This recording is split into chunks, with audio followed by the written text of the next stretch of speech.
بسم اللہ الرحمن الرحیم۔ ناظرین کرام، السلام علیکم ورحمۃ اللہ تعالی وبرکاتہ۔ جب فرعون اور اس کے درباریوں نے مرد مومن کو سزا دینے کا ارادہ کیا تو اللہ تعالیٰ نے اسے ان کے شر سے بچا لیا، جبکہ فرعون کا اپنی قوم سمیت یہ انجام ہوا کہ انہیں برے عذاب نے گھیر لیا۔ دنیا میں وہ فرعون کے ساتھ دریا میں غرق ہو گئے اور قیامت کے دن جہنم میں جائیں گے۔ قرآن پاک میں ہے فَوَقَاهُ اللَّهُ سَيِّئَاتِ مَا مَكَرُوا وَحَاقَ بِآلِ فِرْعَوْنَ سُوءُ الْعَذَابِ، تو اللہ نے اسے ان کے مکر کی برائیوں سے بچا لیا اور فرعونیوں کو برے عذاب نے آ گھیرا۔ اس سے معلوم ہوا کہ جو شخص اپنا معاملہ اللہ تعالیٰ کے سپرد کر دیتا ہے اور اس پر بھروسہ کرتا ہے تو اللہ تعالیٰ اسے کفایت فرماتا اور دشمنوں کے مکر و فریب سے بچا لیتا ہے۔ حضرت موسیٰ علیہ السلام کے عظیم معجزات دکھانے کے باوجود جب فرعونی اپنے کفر و عناد پر قائم رہے اور ان لوگوں کی سرکشی کا سبب ان کا مال و دولت، دنیاوی جاہ و زینت اور دل کی سختی تھی، تو حضرت موسیٰ علیہ السلام نے ان کی جب فرعون اور اس کی قوم نے روشن نشانیوں کو جھٹلایا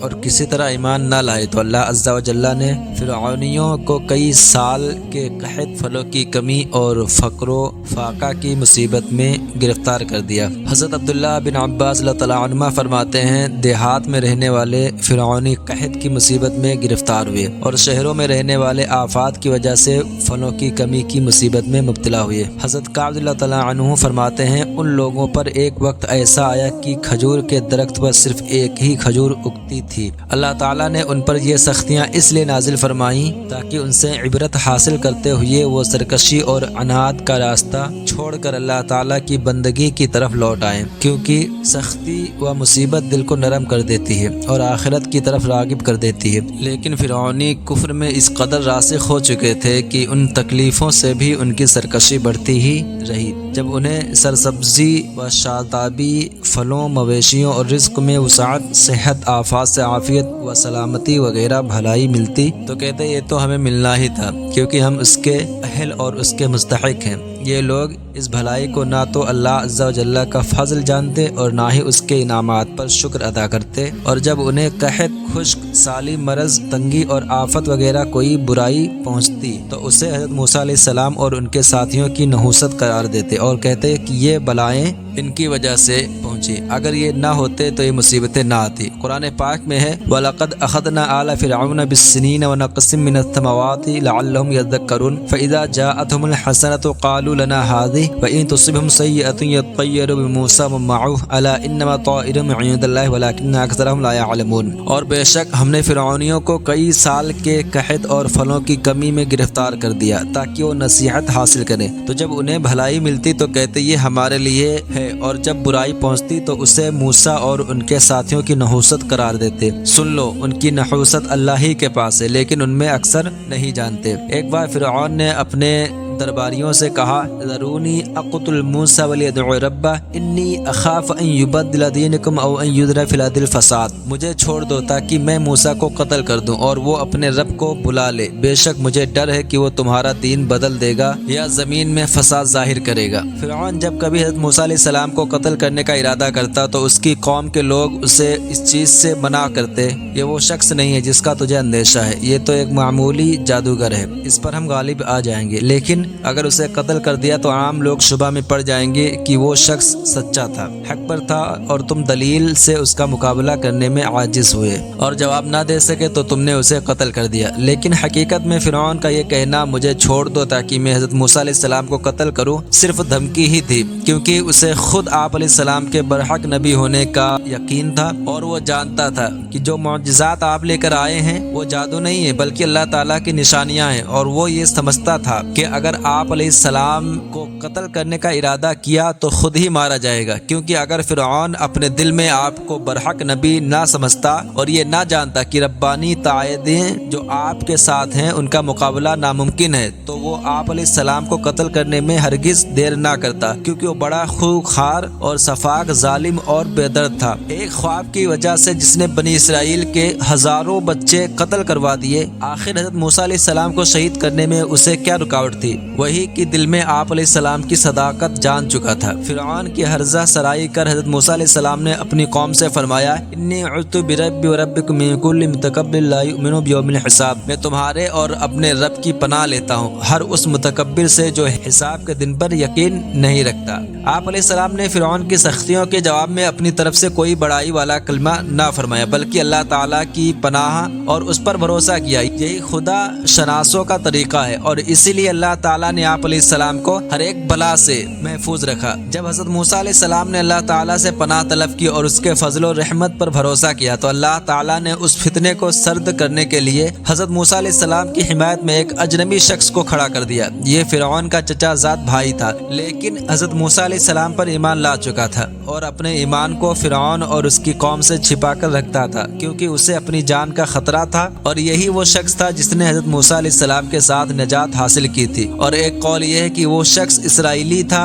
اور اپنے ایمان کو فرعون اور آل فرعون سے مخفی رکھتا تھا۔ امام ابن جریر طبری رحمۃ اللہ علیہ نے پہلے قول کو راجح قرار دیا ہے۔ اس مومن نے کہا اتقتلون رجلا ان یقول ربی اللہ وقد جاءکم بالبینات من ربکم وان یک کاذبا فعلیہ کذبہ وان یک صادقا یصبکم بعض الذی یعدکم ان اللہ لا یہدی من هو مسرف کذاب یا قومی لکم الملک اليوم ظاہرین فی الارض فمن ینصرنا من بأس اللہ ان جاءنا قال فرعون ما اریکم الا ما ارا وما اہدیکم الا سبیل الرشاد۔ کیا تم ایک مرد کو اس بنا پر قتل کرنا چاہ رہے ہو کہ وہ کہتا کہ میرا رب اللہ ہے اور بے شک وہ تمہارے پاس تمہارے رب کی طرف سے روشن نشانیاں لے کر آیا ہے، اور اگر بالفرض وہ غلط کہتے ہیں تو ان کی غلط گوئی کا وبال انہی پر ہے، اور اگر وہ سچے ہیں تو جس عذاب کی وہ تمہیں وعید سنا رہے ہیں اس کا کچھ حصہ تمہیں پہنچ جائے گا۔ بے شک اللہ اسے ہدایت نہیں دیتا جو حد سے بڑھنے والا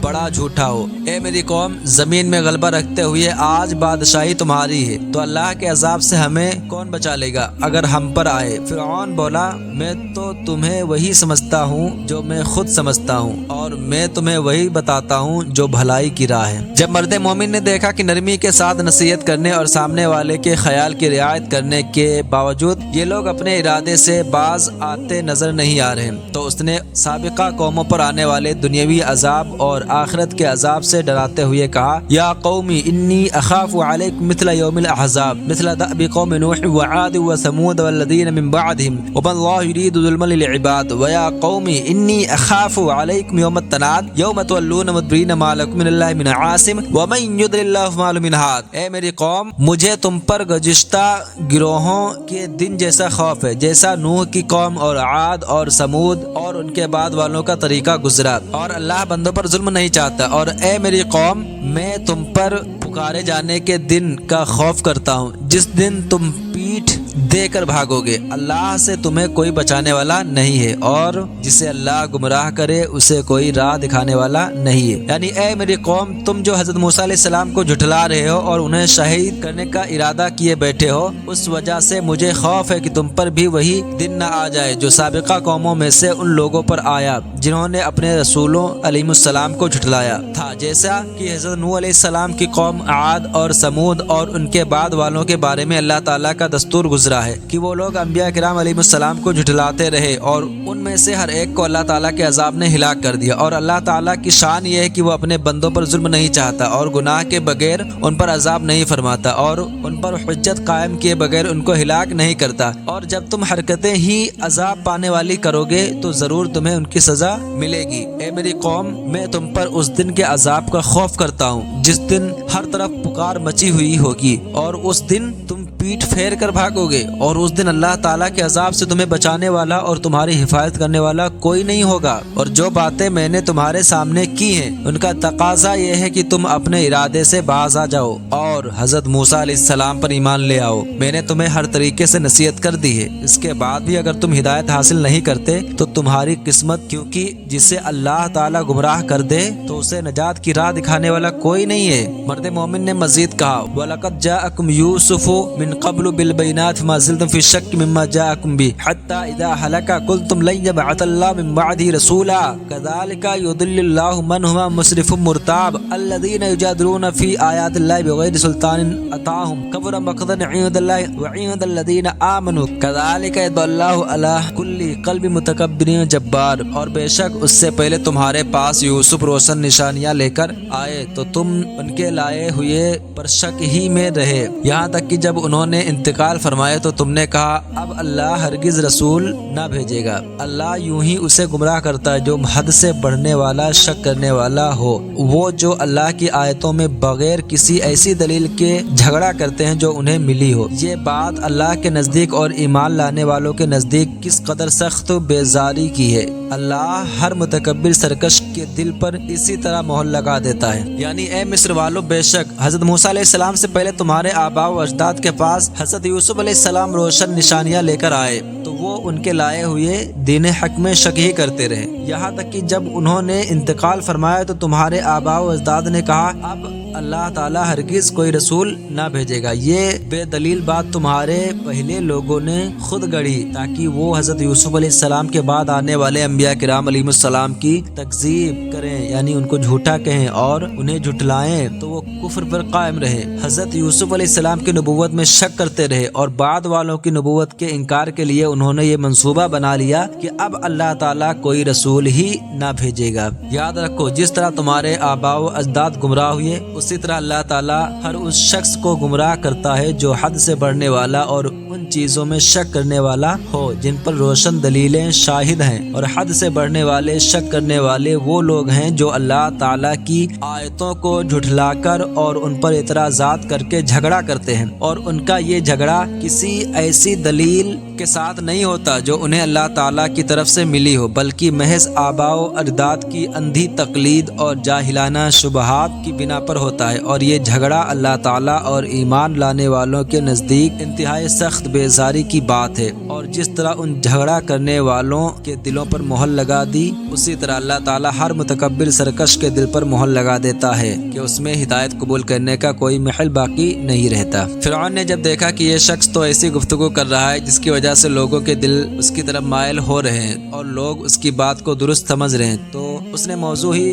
تبدیل کر دیا اور لوگوں کو مطمئن کرنے کے لیے مکاری اور چال بازی کے طور پر اپنے وزیر حامان کو کہنے لگا یا حامان ابلی اسرح لعلی ابلغ اسباب السماوات فاطلع الی الہ موسیٰ وانی لأظنہ کاذبا وکذلک زین لفرعون سوء عملی وصد عن السبیل وما کید فرعون الا فی تباب۔ اے حامان، میرے لیے اونچا محل بنا، شاید میں راستوں تک پہنچ جاؤں، آسمان کے راستوں تک، تو موسیٰ کے خدا کو جھانک کر دیکھوں، اور بے شک میرے گمان میں تو وہ جھوٹا ہے۔ اور یوں ہی فرعون کی نگاہ میں اس کا برا کام خوبصورت بنا دیا گیا اور وہ راستے سے روکا گیا، اور فرعون کا داؤ ہلاکت میں ہی تھا۔ یعنی اے حامان، میرے لیے آسمان کے راستوں تک ایک اونچا محل بناؤ، میں اس پر چڑھ کر دیکھوں گا، شاید میں آسمان پر جانے والے راستوں تک پہنچ جاؤں اور وہاں جا کر حضرت موسیٰ علیہ السلام کے خدا کو جھانک کر دیکھوں۔ میرے گمان کے مطابق میرے علاوہ کسی اور خدا کے وجود کا دعویٰ کرنے میں موسیٰ علیہ السلام جھوٹے ہیں۔ یہ بات بھی فرعون نے اپنی قوم کو فریب دینے کے لیے کہی، کیونکہ توحید اور رسالت کی حقانیت کئی انداز میں اس پر آشکار ہو چکی تھی۔ اللہ تعالیٰ ارشاد فرماتا ہے کہ اسی طرح فرعون کی نگاہ میں اس کا برا کام یعنی اللہ تعالیٰ کے ساتھ شرک کرنا اور اس کے رسول کو جھٹلانا خوشنما بنا دیا گیا، اور شیطانوں نے وسوسے ڈال کر اس کی برائیاں اس کی نظر میں بھلی کر دکھائیں اور وہ ہدایت کے راستے سے روک دیا گیا۔ اور حضرت موسیٰ علیہ السلام کی نشانیوں کے مقابلے میں فرعون کے مکر و فریب نقصان اور ہلاکت کا شکار ہوئے، اور وہ اپنے کسی داؤ میں کامیاب نہ ہوگا۔ نوٹ: حامان کو محل بنانے کا حکم دینے والا واقعہ سورہ قصص کی آیت نمبر 38 میں بھی مذکور ہے۔ جب مرد مومن نے دیکھا کہ فرعون کوئی معقول جواب نہیں دے سکا تو اس نے دوبارہ اپنی قوم سے بڑے مؤثر انداز میں فرمایا اور لوگوں کی غفلت کے سب سے بڑے سبب یعنی دنیا سے محبت کی طرف توجہ دلا کر دل نشین انداز میں انہیں نصیحت کی کہ یہ دنیاوی زندگی فانی و معمولی ہے، جس کی چکا چوند سے متاثر ہو کر تمہیں حق کی حقیقی روشنی نظر نہیں آ رہی؟ اس فانی دنیا میں دل نہ لگاؤ۔ حقیقی زندگی اور جائے قرار تو آخرت کی کامیاب زندگی ہے جو ہمیشہ آباد باقی رہنے والی ہے، جسے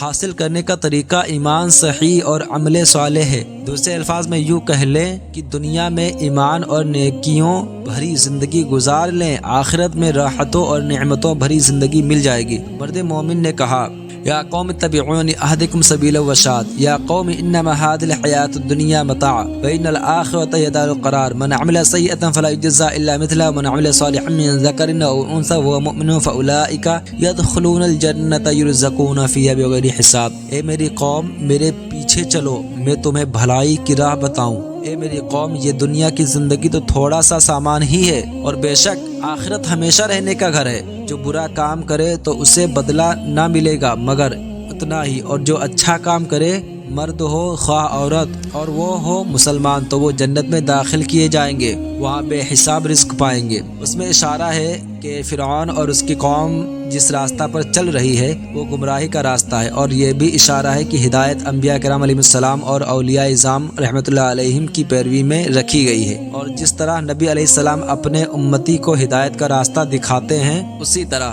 نبی علیہ السلام کے تابع رہتے ہوئے اولیاء و صالحین بھی ہدایت کا راستہ دکھاتے ہیں۔ اپنی قوم کو نصیحت کرتے وقت مرد مومن نے یہ محسوس کیا کہ لوگ میری باتوں پر تعجب کر رہے ہیں اور میری بات ماننے کی بجائے مجھے اپنے باطل دین کی طرف بلانا چاہتے ہیں، تو اس نے اپنی قوم کو مخاطب کر کے کہا وَيَا قَوْمِ مَا لِي أَدْعُوكُمْ إِلَى النَّجَاةِ وَتَدْعُونَنِي إِلَى النَّارِ تَدْعُونَنِي لِأَكْفُرَ بِاللَّهِ وَأُشْرِكَ بِهِ مَا لَيْسَ لِي بِهِ عِلْمٌ وَأَنَا أَدْعُوكُمْ إِلَى الْعَزِيزِ الْغَفَّارِ لَا جَرَمَ أَنَّ مَا تَدْعُونَنِي إِلَيْهِ لَيْسَ لَهُ دَعْوَةٌ فِي الدُّنْيَا وَلَا فِي الْآخِرَةِ وَأَنَّ مَوَدَّنَا إِلَى اللَّهِ وَأَنَّ الْمُسْرِفِينَ هُمْ أَصْحَابُ النَّارِ فَسَتَذْكُرُونَ مَا أَقُولُ لَكُمْ وَأُفَوِّضُ أَمْرِي إِلَى اللَّهِ إِنَّ اللَّهَ بَصِيرٌ بِالْعِبَادِ۔ اور اے میری قوم، مجھے کیا ہوا کہ میں تمہیں نجات کی طرف بلاتا ہوں اور تم مجھے دوزخ کی طرف بلا رہے ہو؟ تم مجھے اس طرف بلاتے ہو کہ میں اللہ کا انکار کروں اور ایسے کو اس کا شریک کروں جو میرے علم میں نہیں، اور میں تمہیں عزت والے بہت بخشنے والے کی طرف بلاتا ہوں، اور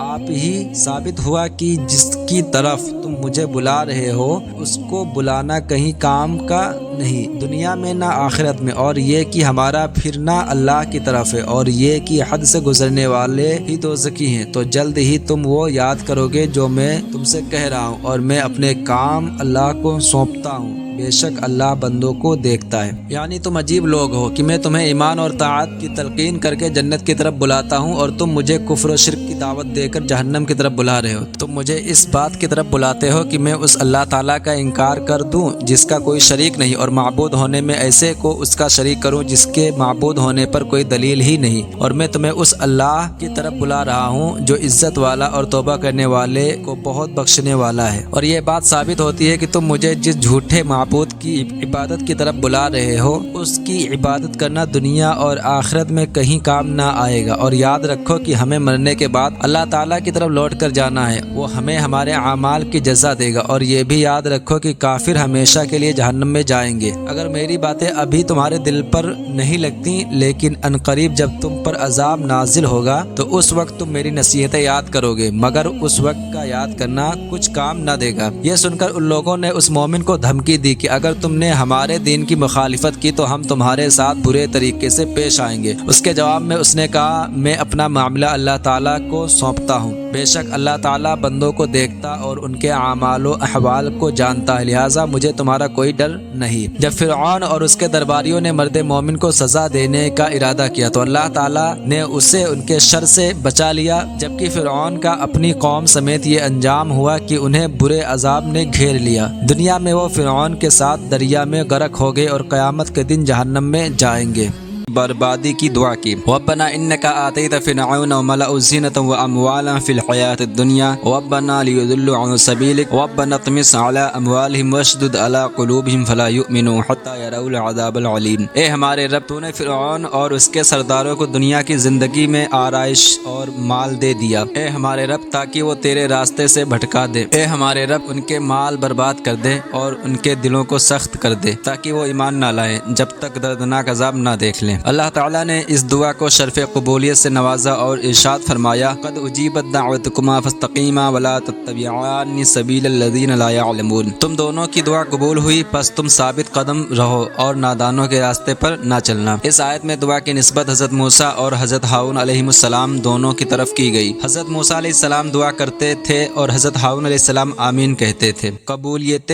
دعا کے کچھ عرصہ بعد اللہ تعالیٰ نے حضرت موسیٰ علیہ السلام کی طرف وحی بھیجی کہ اسری بعباد انکم متبعون، راتوں رات میرے بندوں کو لے چلو، بے شک تمہارا پیچھا کیا جائے گا۔ سورہ طٰہٰ میں ہے اسری بعبادی فاضرب لہم طریقا فی البحر یبسا لا تخاف درکا ولا تخشا، راتوں رات میرے بندوں کو لے چلو اور ان کے لیے دریا میں خشک راستہ نکال دو، تجھے ڈر نہ ہوگا کہ فرعون پکڑ لے اور نہ تجھے خطرہ ہوگا۔ اللہ تعالیٰ کے حکم کے مطابق حضرت موسیٰ علیہ السلام بنی اسرائیل کو ساتھ لے کر راتوں رات مصر سے نکل گئے۔ اسی سفر کے دوران یہ واقعہ بھی پیش آیا کہ جب حضرت موسیٰ علیہ السلام دریا کے کنارے تک پہنچے تو اللہ تعالیٰ نے سواری کے جانوروں کے منہ پھیر دیے کہ خود واپس پلٹ آئیں۔ حضرت موسیٰ علیہ السلام نے عرض کی یا اللہ عز و جل یہ کیا حال ہے؟ ارشاد ہوا تم حضرت یوسف علیہ السلام کی قبر کے پاس ہو، ان کا جسم اپنے ساتھ لے لو۔ حضرت موسیٰ علیہ السلام کو قبر کا پتہ معلوم نہ تھا۔ آپ نے لوگوں سے فرمایا اگر تم میں سے کوئی حضرت یوسف علیہ السلام کی قبر کے بارے میں جانتا ہو تو مجھے بتاؤ۔ لوگوں نے عرض کی ہم میں سے تو کوئی نہیں جانتا، البتہ بنی اسرائیل کی ایک بڑھیا ہے، ہو سکتا ہے کہ وہ حضرت یوسف علیہ السلام کی قبر کے بارے میں جانتی ہو کہ وہ کہاں ہے۔ حضرت موسیٰ علیہ السلام نے اس کے پاس آدمی بھیجا، جب وہ آ گئی تو اس سے فرمایا تجھے حضرت یوسف علیہ السلام کی قبر معلوم ہے؟ اس نے کہا ہاں۔ فرمایا تو مجھے بتا دے۔ اس نے عرض کی خدا کی قسم میں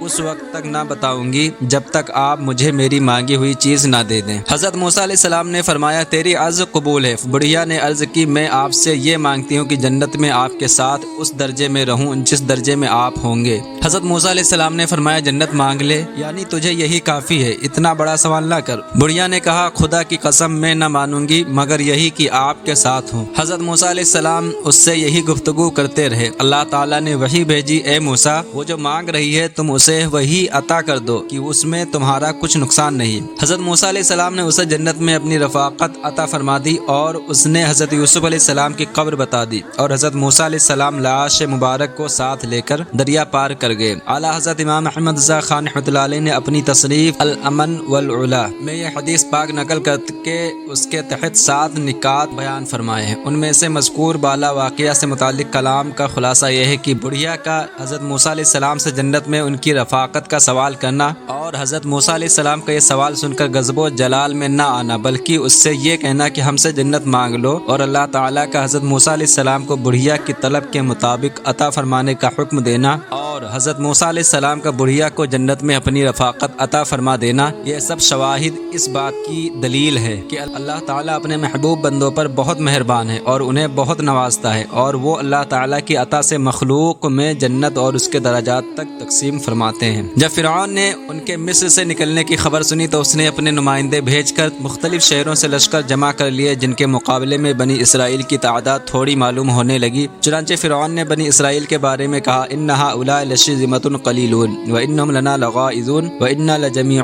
حاضرون، اور کہا یہ لوگ ایک تھوڑی سی جماعت ہیں اور بے شک یہ ہمیں غصہ دلانے والے ہیں اور بے شک ہم سب ہوشیار ہیں۔ ارشاد باری تعالیٰ ہے فاخرجناہم من جنات وعیون وکنوز ومقام کریم کذالک وأورثنا بنی اسرائیل، تو ہم نے انہیں فرعون اور اس کی قوم کو باغوں اور چشموں کی زمین سے باہر نکالا اور خزانوں اور عمدہ مکانوں سے ہم نے ایسے ہی کیا اور بنی اسرائیل کو ان کا وارث بنا دیا۔ جب سورج طلوع ہوا تو فرعونیوں نے حضرت موسیٰ علیہ السلام اور بنی اسرائیل کا تعاقب کیا۔ پھر جب دونوں گروہوں کا آمنا سامنا ہوا اور ان میں سے ہر ایک نے دوسرے کو دیکھا تو حضرت موسیٰ علیہ السلام کے ساتھیوں نے کہا انا لمدرکون، بے شک ہمیں پا لیا گیا۔ حضرت موسیٰ علیہ السلام کو چونکہ اللہ کے وعدے پر پورا بھروسہ تھا اس لیے آپ علیہ السلام نے بنی اسرائیل سے فرمایا کلا ان معی ربی سیہدین، ہرگز نہیں، بے شک میرے ساتھ میرا رب ہے، وہ ابھی مجھے راستہ دکھا دے گا۔ اللہ تعالیٰ نے حضرت موسیٰ علیہ السلام کی طرف وحی بھیجی کہ اپنا عصا دریا پر مارو۔ چنانچہ حضرت موسیٰ علیہ السلام نے دریا پر عصا مارا تو اچانک وہ دریا پھٹ کر 12 راستوں میں تقسیم ہو گیا، ہر راستہ بڑے پہاڑ جیسا ہو گیا اور ان کے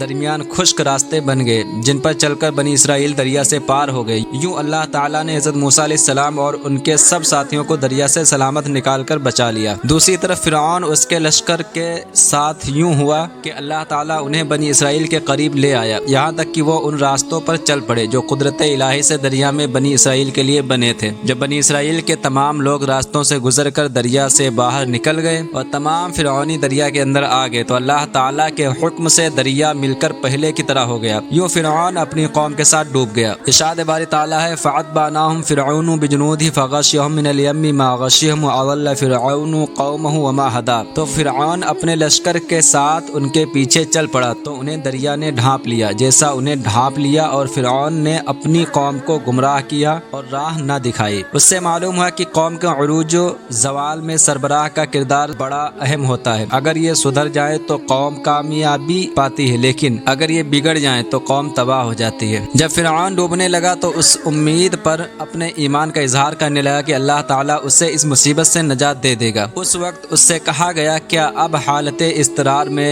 جبکہ عذاب الہی کا شکار ہو کر ڈوبنے لگا ہے اور زندگی سے نا امید ہو چکا ہے، اس وقت ایمان لاتا ہے؟ حالانکہ اس سے پہلے تو نافرمان رہا اور تو فسادی تھا، خود گمراہ تھا اور دوسروں کو گمراہ کرتا تھا۔ قرآن پاک میں وجاوزنا ببنی اسرائیل البحر فاتبعهم فرعون وجنوده بغيا وعدوا حتى اذا ادركه الغرق قال آمنت انه لا اله الا الذي آمنت به بنو اسرائیل وانا من المسلمین الآن وقد عصیت قبل وكنت من المفسدین۔ اور ہم نے بنی اسرائیل کو دریا عبور کرا دیا تو فرعون اور اس کے لشکروں نے سرکشی اور ظلم سے ان کا پیچھا کیا، یہاں تک کہ جب اسے غرق ہونے نے آ لیا تو کہنے لگا میں اس بات پر ایمان لایا کہ اس کے سوا کوئی معبود نہیں جس پر بنی اسرائیل ایمان لائے ہیں، اور میں مسلمان ہوں۔ اس سے کہا گیا کہ اب ایمان لاتے ہو حالانکہ اس سے پہلے تو نافرمان رہا اور تو فسادی تھا۔ مروی ہے کہ ایک مرتبہ حضرت جبریل علیہ السلام فرعون کے پاس ایک تحریری سوال لائے جس کا مضمون یہ تھا کہ ایسے غلام کے بارے میں بادشاہ کا کیا حکم ہے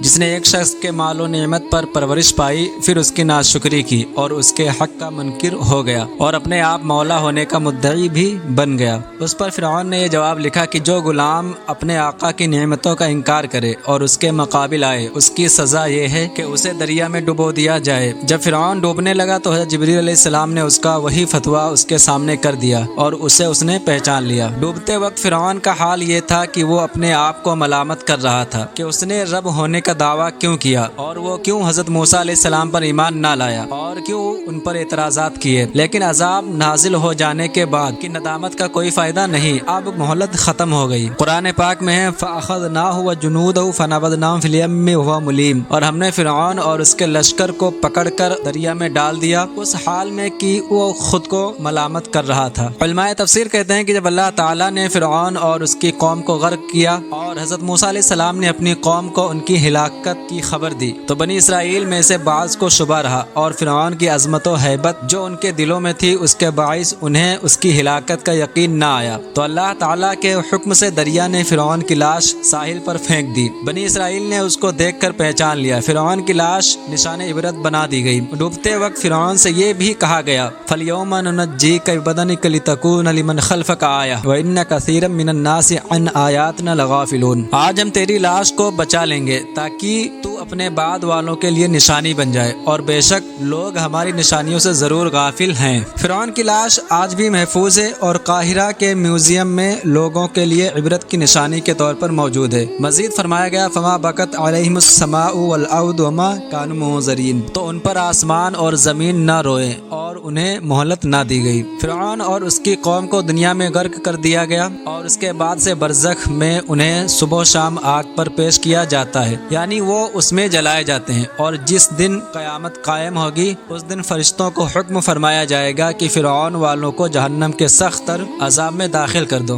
ارشاد باری تعالیٰ ہے النار یوعدون علیہا غدوا وعشیا ویوم تقوم الساعۃ ادخلوا آل فرعون اشد العذاب، آگ جس پر صبح و شام پیش کیے جاتے ہیں اور جس دن قیامت قائم ہوگی حکم ہوگا فرعون والوں کو سخت تر عذاب میں داخل کرو۔ حضرت عبداللہ بن مسعود اللہ تعالیٰ عنہ فرماتے ہیں کہ روحیں سیاہ پرندوں کے قالب میں ہر روز 2 مرتبہ صبح و شام آگ پر پیش کی جاتی ہیں اور ان سے کہا جاتا ہے کہ یہ آگ تمہارا مقام ہے اور قیامت تک ان کے ساتھ یہی معمول رہے گا۔ اس آیت سے عذاب قبر کے ثبوت پر استدلال کیا جاتا ہے کیونکہ یہاں پہلے صبح و شام فرعونیوں کو آگ پر پیش کیے جانے کا ذکر ہے اور اس کے بعد قیامت کے دن دن سخت تر عذاب میں داخل کیے جانے کا بیان ہوا۔ اس سے معلوم ہوا کہ قیامت سے پہلے بھی انہیں آگ پر پیش کر کے عذاب دیا جا رہا ہے اور یہی قبر کا عذاب ہے۔ دنیا میں ہلاکت و بربادی سے دوچار ہونے والے فرعون اور اس کی قوم کی اخروی عذاب اور دنیاوی رسوائی سے متعلق ارشاد باری تعالیٰ ہے وَلَقَدْ أَرْسَلْنَا مُوسَىٰ بِآيَاتِنَا وَسُلْطَانٍ مُّبِينٍ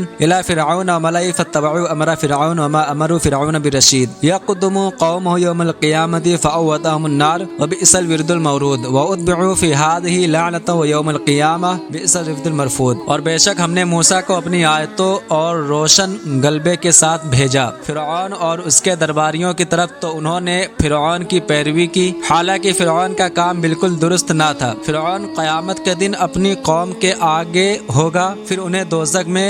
لا اتارے گا، اور وہ اترنے کا کیا ہی برا گھاٹ ہے، اور اس دنیا میں اور قیامت کے دن ان کے پیچھے لعنت لگا دی گئی، کیا ہی برا انعام ہے جو انہیں ملا۔ اس سے معلوم ہوا کہ دنیا کی رسوائی اور نیک لوگوں کا ہمیشہ کسی پر لعنت کرنا خدا کا عذاب ہے، جبکہ ذکر خیر اور اچھا چرچا اللہ عز و جل کی رحمت ہے۔ اور ارشاد فرمایا وَجَعَلْنَاهُمْ أَئِمَّةً يَدْعُونَ إِلَى النَّارِ وَيَوْمَ الْقِيَامَةِ لَا يُنصَرُونَ وَأَتْبَعْنَاهُمْ فِي هَٰذِهِ الدُّنْيَا لَعْنَةً وَيَوْمَ الْقِيَامَةِ هُمْ مِنَ الْمَقْبُوحِينَ۔ اور انہیں ہم نے پیشوا بنا دیا کہ آگ کی طرف بلاتے ہیں، اور قیامت کے دن ان کی مدد نہیں کی جائے گی، اور اس دنیا میں ہم نے ان کے پیچھے لعنت لگا دی، اور قیامت کے دن وہ قبیح بری حالت والوں میں سے ہوں گے۔ اس آیت کے مصداق آج کل کے وہ لوگ بھی ہیں جو لوگوں کو کفر و گمراہی اور بدعملی کی طرف بلاتے ہیں، ان پر اپنے اس عمل کا گناہ ہوگا، اور جو لوگ ان کی پیروی کر رہے ہیں وہ بھی گناہ گار ہوں گے، اور دعوت دینے والوں کے کندھوں پر اپنے عمل کے گناہ کے علاوہ ان کی پیروی کرنے والوں کے گناہوں کا بوجھ الگ ہوگا۔ اللہ تعالیٰ ایسے لوگوں کو اپنے حال پر رحم کھانے اور اپنے اس برے عمل سے باز آ جانے کی توفیق عطا فرمائے، آمین۔ فرعون اور اس کے لشکریوں کا انجام ان کے بعد آنے والی قوموں اور ہم مسلمانوں سبھی کے لیے باعث عبرت ہے۔ ارشاد باری تعالیٰ ہے فَلَمَّا آسَفُونَا انتقمنا منهم فأغرقناهم أجمعين فجعلناهم سلفا ومثلا للآخرین۔ پھر جب انہوں نے ہمیں ناراض کیا تو ہم نے ان سے بدلہ لیا، تو ہم نے ان سب کو غرق کر دیا،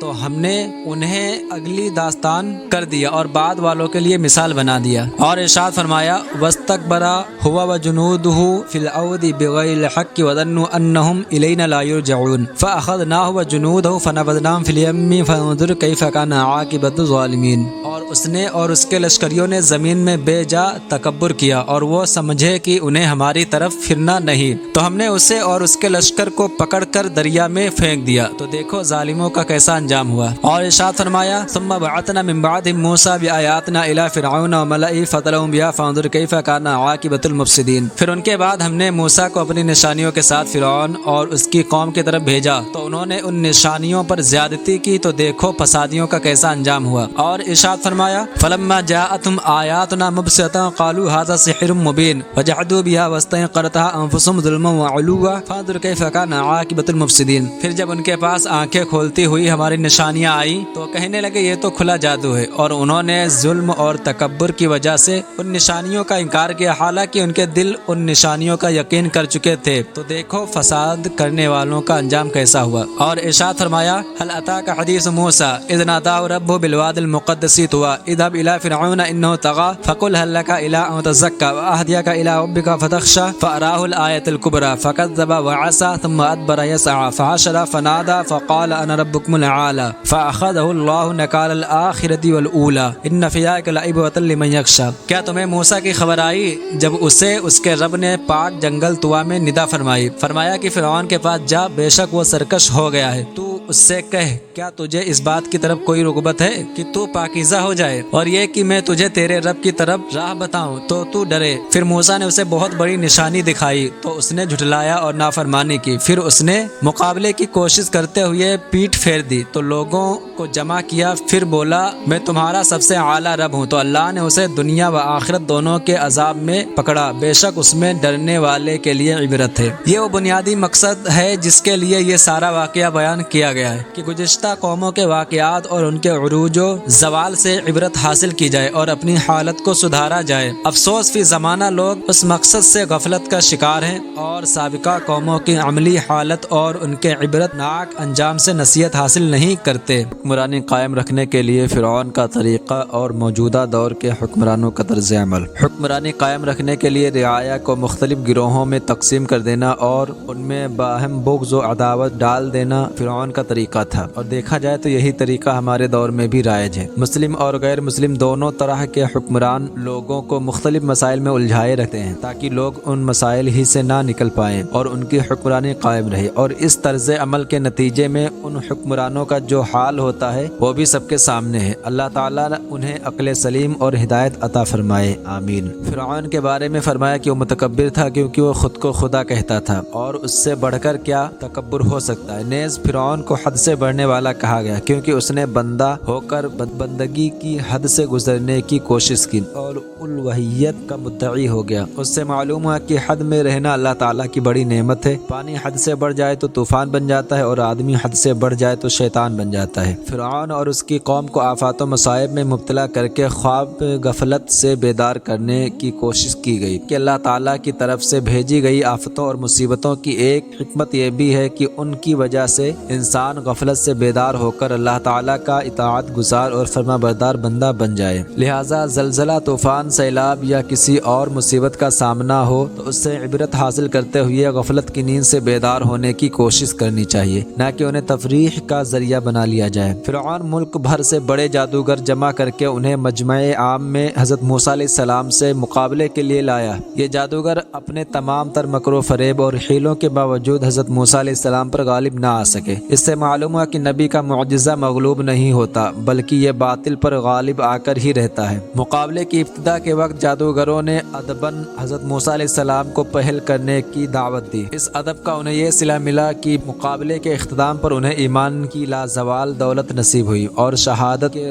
عظیم رتبے پر فائز ہو کر جنت کی ابدی نعمتیں پا گئے۔ اس سے معلوم ہوا کہ نبی علیہ السلام کا ادب دنیا و آخرت کی عظیم سعادتیں پانے کا اہم ترین ذریعہ ہے۔ فرعون کے ظلم و ستم پر حضرت موسیٰ علیہ السلام نے 9 مسلمانوں کو مدد الہی طلب کرنے اور صبر و تحمل کی نصیحت فرمائی۔ اس میں اہل ایمان کے لیے درس ہے کہ راہ حق میں آنے والے مصائب اور سختیوں پر صبر کا مظاہرہ کرنا، انہیں خندۂ پیشانی سے برداشت کرنا اور ان سے خلاصی کے لیے بارگاہ الہی سے مدد طلب کرنا چاہیے۔ فرعون کے ڈوبنے کے بعد کے اہم واقعات۔ فرعون کی غرقابی کے بعد بنی اسرائیل اپنے مقام سے چلے۔ اس دوران ان کا گزر ایک ایسی قوم کے پاس سے ہوا جو اپنے بتوں کے آگے جم کر بیٹھے ہوئے اور ان کی عبادت کر رہے تھے۔ ابن جریج نے کہا کہ یہ بت گائے کی شکل کے تھے۔ یہاں سے بنی اسرائیل کے دل میں بچھڑا پوجنے کا شوق پیدا ہوا، جس کا نتیجہ بعد میں گائے پرستی کی شکل میں نمودار ہوا۔ انہیں دیکھ کر بنی اسرائیل نے کہا، یا موسیٰ اجعل لنا الہا کما لہم آلہہ، اے موسیٰ ہمارے لیے بھی ایسا ہی ایک معبود بنا دو جیسے ان کے لیے کئی معبود ہیں۔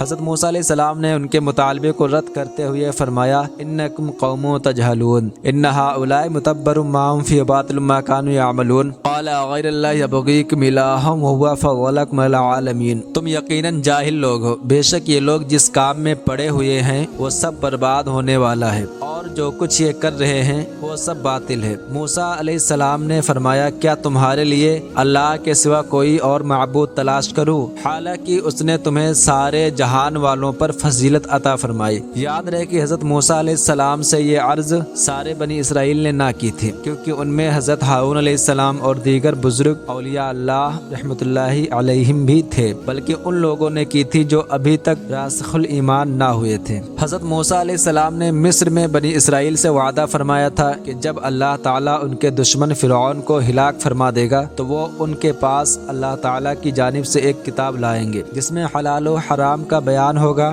جب اللہ تعالیٰ نے فرعون کو ہلاک کر دیا تو حضرت موسیٰ علیہ السلام نے بارگاہ الہی میں وہ کتاب نازل کرنے کی درخواست کی۔ اس پر انہیں حکم ملا کہ 30 روزے رکھیں۔ یہ ذوالقعدہ کا مہینہ تھا۔ جب حضرت موسیٰ علیہ السلام روزے پورے کر چکے تو آپ کو اپنے دہن مبارک میں ایک طرح کی بو معلوم ہوئی جو عموماً روزے میں نہ کھانے کی وجہ سے پیدا ہو جاتی ہے۔ اس وجہ سے آپ نے مسواک کر لی۔ فرشتوں نے ان سے عرض کی ہمیں آپ کے منہ سے بڑی محبوب خوشبو آیا کرتی تھی۔ آپ نے مسواک کر کے اسے ختم کر دیا۔ اللہ تعالیٰ نے انہیں حکم فرمایا کہ ماہ ذی الحجہ میں 10 روزے اور رکھیں اور ارشاد فرمایا اے موسیٰ کیا تمہیں معلوم نہیں کہ روزے دار کے منہ کی خوشبو میرے نزدیک مشک کی خوشبو سے زیادہ پاکیزہ ہے۔ حضرت موسیٰ علیہ السلام نے پہاڑ پر مناجات کے لیے جاتے وقت اپنے بھائی حضرت ہارون علیہ السلام سے فرمایا اخلفنی فی قومی واصلح ولا تتبع سبیل المفسدین، تم میری قوم میں میرا نائب رہنا اور اصلاح کرنا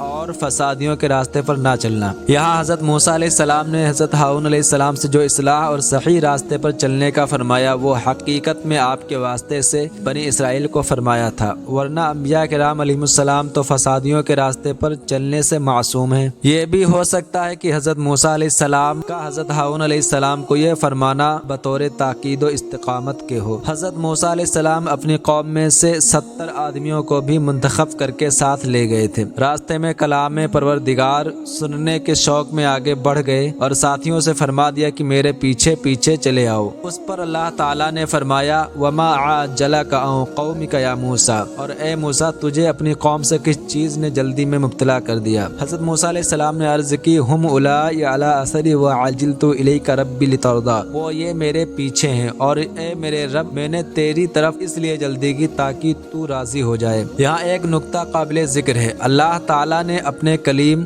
حضرت موسیٰ علیہ السلام کے بارے میں بیان فرمایا کہ انہوں نے رضائے رب کے حصول کے لیے کوہ طور پر پہنچنے میں جلدی کی، جبکہ اپنے حبیب محمد مصطفیٰ صلی اللہ علیہ وآلہ وسلم کے بارے میں ارشاد فرمایا قد نرى تقلب وجهك في السماء فلنولينك قبلة ترضاها، ہم تمہارے چہرے کا آسمان کی طرف بار بار اٹھنا دیکھ رہے ہیں تو ضرور ہم تمہیں اس قبلہ کی طرف پھیر دیں گے جس میں تمہاری خوشی ہے۔ اور ارشاد فرمایا وَلَسَوْفَ يُعْطِيكَ رَبُّكَ فَتَرْضَىٰ، اور بے شک قریب ہے کہ تمہارا رب تمہیں اتنا دے گا کہ تم راضی ہو جاؤ گے۔ اعلیٰ حضرت امام احمد رضا خان رحمۃ اللہ علیہ کیا خوب فرماتے ہیں خدا کی رضا چاہتے ہیں دو عالم، خدا کی رضا چاہتے ہیں دو عالم، خدا چاہتا ہے رضائے محمد۔ اللہ تعالیٰ نے حضرت موسیٰ علیہ السلام سے کلام فرمایا، اس پر ہمارا ایمان ہے۔ کلام کی حقیقت اللہ تعالیٰ بہتر جانتا ہے۔ کتابوں میں مذکور ہے کہ حضرت موسیٰ علیہ السلام اللہ تعالیٰ سے ہم کلام ہونے کے لیے حاضر ہوئے تو آپ نے طہارت کی پاکیزہ لباس پہنا اور روزہ رکھ کر طور سینا میں حاضر ہوئے۔ اللہ تعالیٰ نے ایک بادل نازل فرمایا جس نے پہاڑ کو ہر طرف سے 4 فرسنگ یعنی 12 میل کی مقدار ڈھک لیا۔ شیاطین اور زمین کے جانور حتیٰ کے ساتھ رہنے والے فرشتے تک وہاں سے علیحدہ کر کھول دیا تو آپ نے ملائکہ کو ملاحظہ فرمایا کہ ہوا میں کھڑے ہیں۔ آپ نے عرش الہی کو صاف دیکھا، یہاں تک کہ الواح پر قلموں کی آواز سنی اور اللہ تعالیٰ نے آپ سے کلام فرمایا۔ آپ علیہ السلام نے اس کی بارگاہ میں اپنی معروضات پیش کی، اس نے اپنا کلام کریم سنا کر نوازا۔ حضرت موسیٰ علیہ السلام کو کلام ربانی کی لذت نے اس کے دیدار کا آرزو مند اور مشتاق بنا دیا، چنانچہ بارگاہ رب العزت عز و جل میں عرض کی ربی ارنی انظر الیک، اے میرے رب مجھے اپنا جلوہ دکھا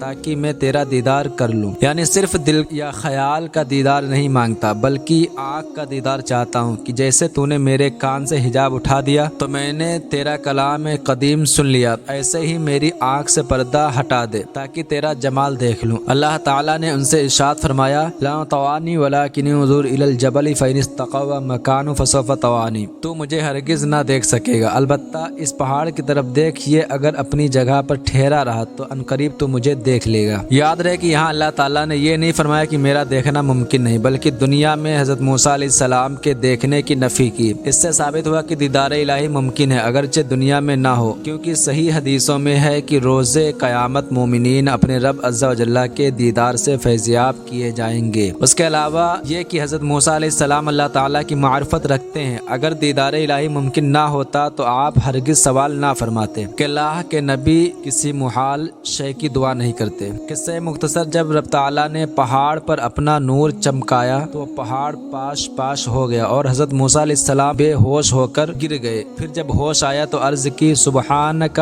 تبت الیک وانا اول المؤمنین، تو پاک ہے، میں تیری طرف رجوع لایا اور میں سب سے پہلا مسلمان ہوں۔